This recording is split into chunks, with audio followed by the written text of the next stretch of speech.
Unified 911, anong matutulong namin sa'yo? Anya ti maitulong mi ken kapo. Anong may tatabang ko sa Unsay imo? akong ikatabang nimo? Ngini makadabang na misal ka no. Sa anumang wika o dialekto, may tulong na darating sa iyo.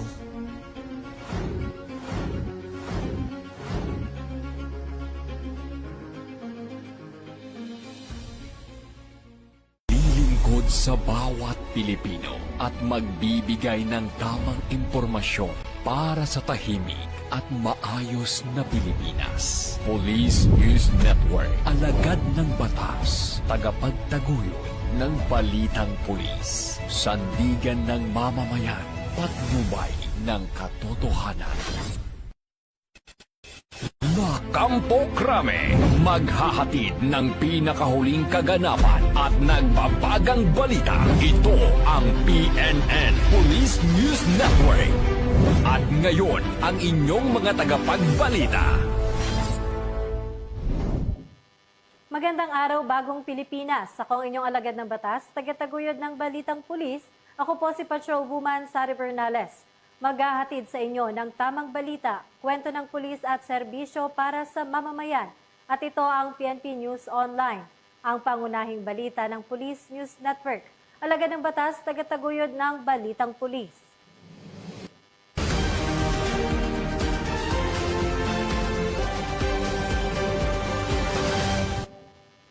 Narito ang mga balitang hatid ng ating PNN correspondents mula sa iba't ibang panig ng bansa.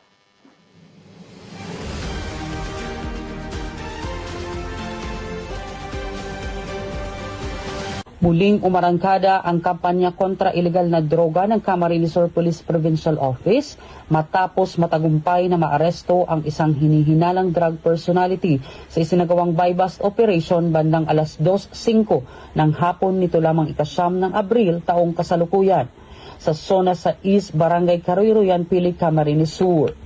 Kinilala ang sospek sa alias na Patok, 45 taong gulang, may asawa, construction worker at residente ng nasabing bayan na nahuli matapos magbenta ng isang nut-tied plastic bag ng hinihinalang shabu.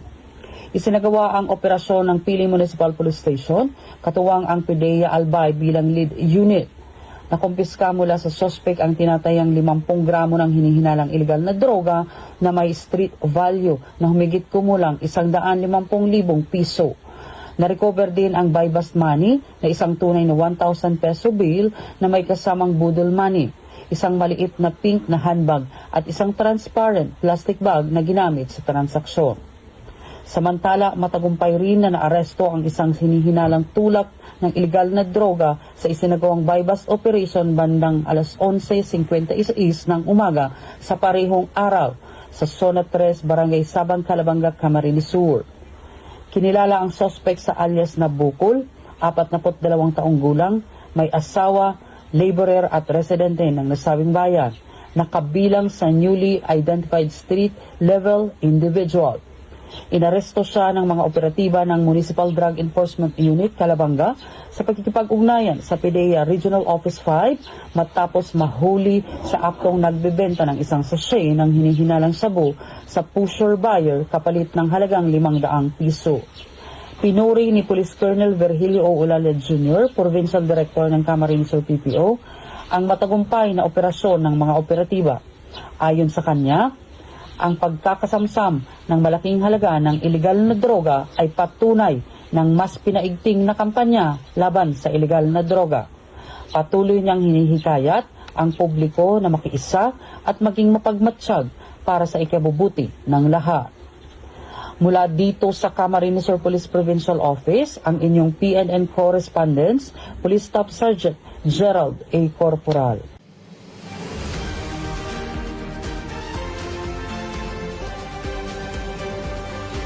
Nakatanggap ng malaking donasyon ang Police Regional Office Cordillera Administrative Region o PROCAR mula sa iba't ibang mga benefactor sa isinagawang turnover ceremony sa La Trinidad, Benguet. Bahagi ang aktibidad ng mga programang Panag-aywan Itikailan at Project Kulong ng Swerte na naglalayong palakasin at palawakin ang mga community outreach efforts sa buong rehiyon ng Cordillera. Idinaos ang seremonya sa Masigasig Grandstand, Camp Major Bado Dangwa at pinangunahan ni Police Lieutenant Colonel Joey Jonathan B. Bagayaw Acting Force Commander ng Regional Mobile Force Battalion 15. Dumalo rin sa naturang aktibidad sina Police Colonel Lidon D. Monte, Deputy Regional Director for Operations at Police Colonel Froilan B. Lopez, Chief of the Regional Staff ng ProCar. Kabilang sa mga dumalong partner stakeholders at benefactors ang JMLA Meat Trading, CNT Builders, Mapitagan South Elite Eagles Club, Incorporate Office Solutions Company, Evolve Industrial Supplies, Jimny Girls Club, Lucky Juan's, Food Line at Dr. Ricardo Argat Bonton Clinic. Sa kanilang mga mensahe, binigyang diin ng mga donor ang kahalagahan ng pagkakaisa at sama-samang pagkilos sa pag-angat ng mga komunidad at muling tiniyak ang kanilang patuloy na suporta sa mga outreach program ng ProCar. Sa pamamagitan ng inisyatibong ito, makatatanggap ang mga napiling benepisyaryo ng mahahalagang kagamitan tulad ng mga wheelchair, solar lights, medical kits, iba't ibang gamot, school supplies at human papillomavirus o HPV vaccines. Nagpahayag ng taus-pusong pasasalamat ang pamunuan ng RMF-15 sa lahat ng donor at binagyang diin na ang ganitong suporta ay nagpapalakas sa kanilang misyon at nagbibigay ng inspirasyon upang magpatuloy sa paglilingkod sa publiko. Dagdag pa nila, sumasalamin ang inisyatibong ito sa iisang layunin na makabuo ng mas matatag, mas malusog at mas handang mga komunidad sa rehiyon ng Cordillera, kasabay ng pagpapakita ng diwa ng bayanihan ng iba't ibang sektor. Mula dito sa La Trinidad, Benguet, ako ang inyong PNN correspondent, Police Corporal Kashmir B. Supsupin, alagad ng batas, tagataguyod ng Balitang Pulis.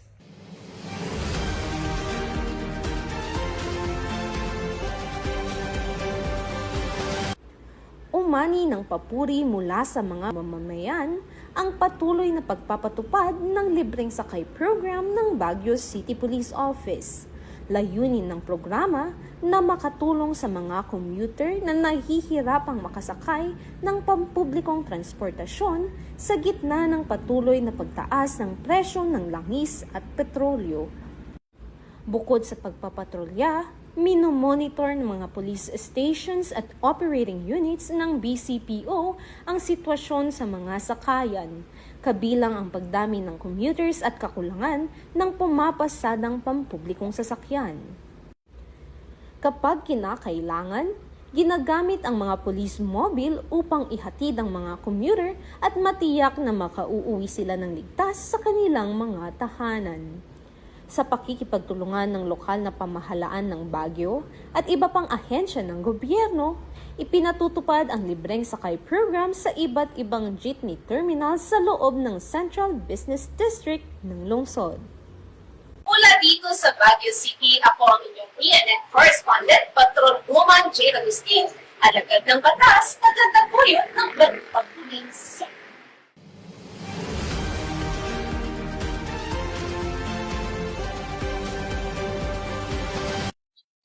Arestado ang isang 42 anyos sa tulak ng droga sa Ligao City matapos magpositibo ang drug bypass operation na sinagawa ng pinagsamang operatibo ng Pro5 at PDEA Regional Office 5. Ang operasyon ay pinangunahan ng PDEA Regional Office 5, Regional Special Enforcement Team 1, katuwang ang Ligao City Police Station at 1st Provincial Mobile Force Company ng Albay Police Provincial Office bandang alas 5:20 ng hapon.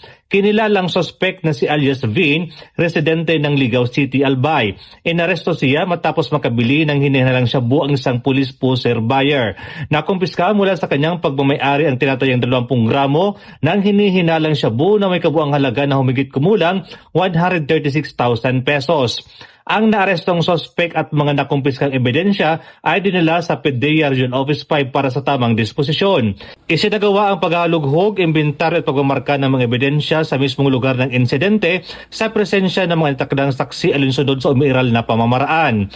Inihanda na ang kasong panglabag sa Republic Act 9165 o ang Comprehensive Dangerous Drugs Act of 2002 laban sa suspect. Samantala, patuloy ang pinaigting na kampanya kontra illegal na droga ng Pro5 sa pangunguna ni Police Brigadier General Erosito N. Miranda, Regional Director. Nananatiling nakatuon ang hanay sa layuning malinis ang mga komunidad mula sa illegal na droga at papigilan ang pagpapalaganap nito alinsunod sa PNP Focus Agenda, particular ang Enhanced Managing Police Operations.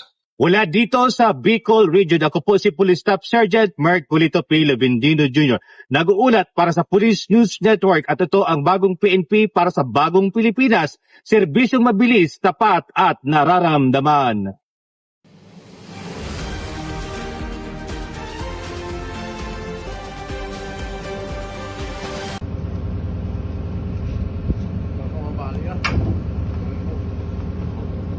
Sa pagsalakay ng mga tauhan ng Police Regional Office 10, Customs Police 10 at Coast Guard sa karagatang sakop ng Lagonglong at Villanueva, Misamis Oriental, nabisto ang smuggling ng produktong petrolyo. 2 tripulante ng isang oil tanker ang naaresto nitong Abril 9, 2026. Kinilala ang mga nadakip na sina alias Rodrigo, 71 years old, kapitan ng motor tanker Coral Song at alias Raul, 63 years old, chief mate ng naturang barko.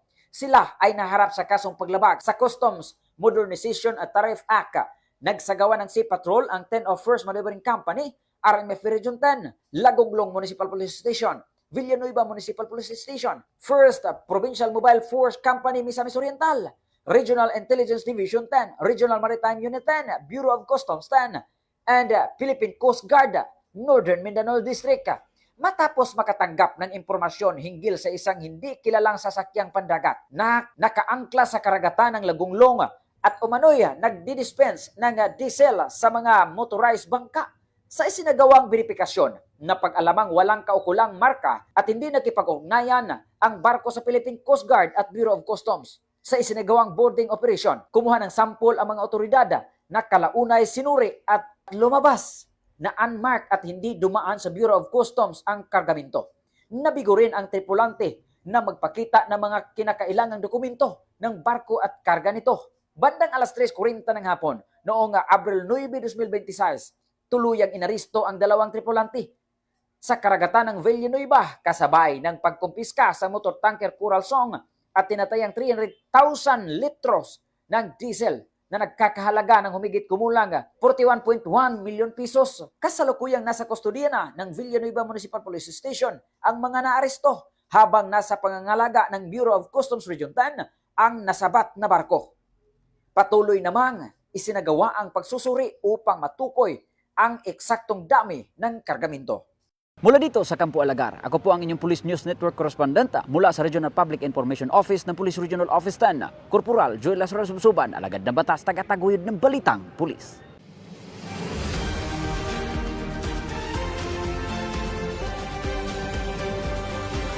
Dinaluhan ng Police Regional Office 10 ang isinagawang Multi-Agency Livelihood and Social Services Caravan sa pangunguna ng 4th Infantry Division, Philippine Army, nitong Abril 8, 2026 sa Montalban Hall Camp Evangelista, Barangay Patag, Cagayan de Oro City. Dinaluhan ang aktibidad ng iba't ibang people's organizations mula sa Northern Mindanao kasama ang mga katuwang ng ahensya ng pamahalaan upang maghatid ng mahahalagang serbisyo direkta sa komunidad. Layunin ng programa, napalakasin ang inklusibong pag-unlad at isulong ang pangmatagalang kapayapaan sa pamamagitan ng sama-samang pagkilos at aktibong partisipasyon ng mamamayan. Ito ay pagtugon sa Whole of Nation approach na naglalayong pag-isahin ang mga programa at serbisyo ng iba't ibang ahensya upang maging mas maayos at angkop sa pangangailangan ng publiko. Binigyang diin din ang kahalagahan ng ugnayan ng persang pansiguridad, mga civil society groups at iba pang sektor sa pagtugon, hindi lamang sa usaping pangkayapaan at kaayusan, kundi pati sa mga hamong pangkabuhayan. Samantala, muling iginait ng Police Regional Office 10 ang buong suporta nito sa mga inisyatiba ng pamahalaan na nagtataguyod ng kaunlaran ng komunidad, nagpapalakas ng tiwala sa publiko at nagpapanatili ng kapayapaan at kaayusan sa rehiyon. Mula dito sa inyong higalang Police Regional Office 10 Public Information Office, ako ang inyong PNN correspondent, Patrolwoman Jane Rose Bohol, alagad ng batas, tagataguyod ng balitang pulis.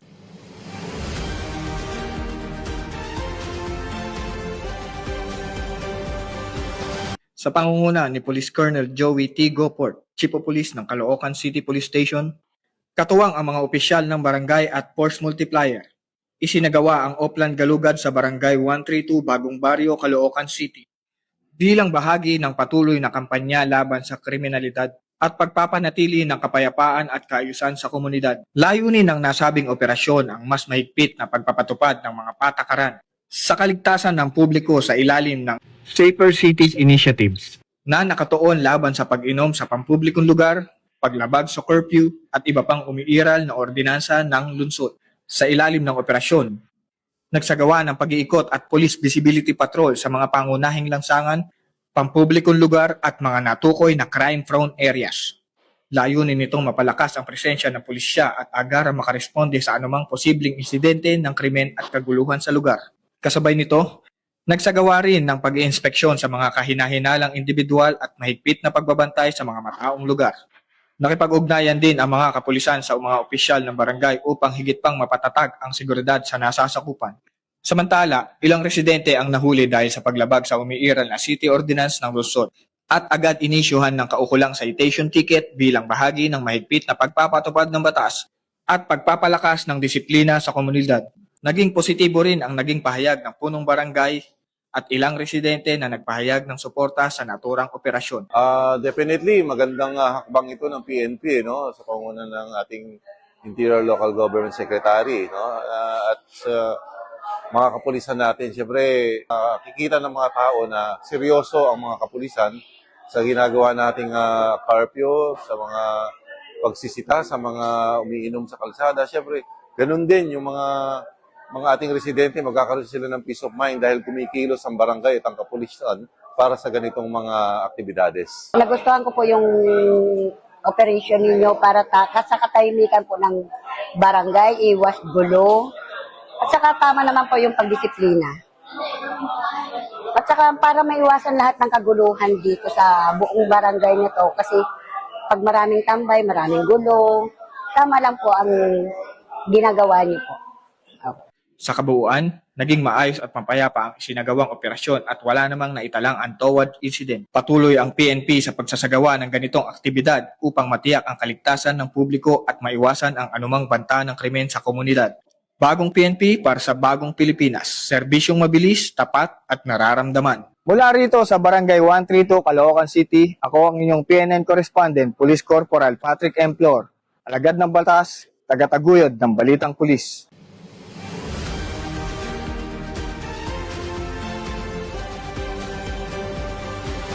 Umabot sa 423 residente ng Barangay Salay San Agustin, Isabela ang nabigyan ng libreng serbisyong medikal, dental at optical sa isinagawang community outreach ng PNP Isabela kasabay ng groundbreaking ng tulay ng pag-asa at turnover ng barangay outpost at road barricades sa Barangay Salay San Agustin, Isabela nito lamang ika-10 ng Abril taong kasalukuyan. Pinangunahan ang aktibidad sa ilalim ng pamumuno ni Police Colonel Manuel B. Bringas, Provincial Director ng Isabela PPO, na